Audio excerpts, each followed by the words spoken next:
இப்போ ஆல்மோஸ்ட் வந்து house wife's face பண்றது என்னன்னாக்கா, ஹஸ்பண்ட் வந்து குடிச்சிட்டு வந்து அடிக்கிறாருன்றது தான்.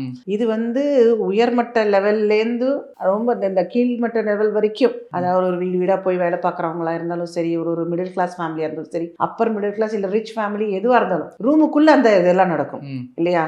அந்த ஆல்கஹாலிக் அப்யூஸ்ன்னு நம்ம சொல்லுவோம்ல, குடிச்சதுக்கு அப்புறம் ஒரு சில அப்யூசிவ் பிஹேவியர் இருக்கு. கெட்ட வார்த்தைகளால் திட்டுறது, இல்லை வந்து அடிக்கிறது, வயலண்டாக பிஹேவ் பண்ணுறது. இது வந்து மேக்சிமம் வந்து பெண்கள் வந்து என்ன நினச்சிக்கிறாங்க, இல்லை ஹவுஸ் ஒய்ஃப்ஸோ அம்மா நல்ல பிள்ளைவன் குடிச்சாதான் அப்படி மாறிடுறோம் அப்படின்னு சொல்லி அந்த ஒரு தவறை வந்து அவங்க எப்போவுமே வந்து மூடி மறைச்சிக்கிட்டே இருக்கிறாங்க இல்லையா?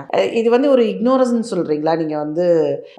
அதை வந்து அவங்க எப்படி அவங்க வந்து ஸ்டாப் பண்ணலாம் இல்லை தடுக்கலாம்? இல்லை, இது மெயினாக சொசைட்டி பயம்தான். எங்கள் வீட்டுக்கார் இப்படி இருக்கிறாரு, என் பையன் எப்படி இருக்கிறான் அப்படின்ற ஒரு பயம் ஒன்று வருது ஃபர்ஸ்ட்.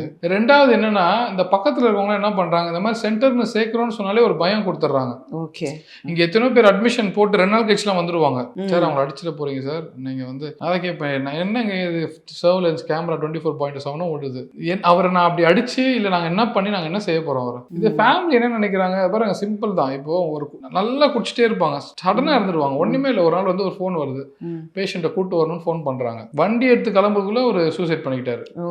ஒரு மனுஷனோட லைஃப் அவ்வளோதான்.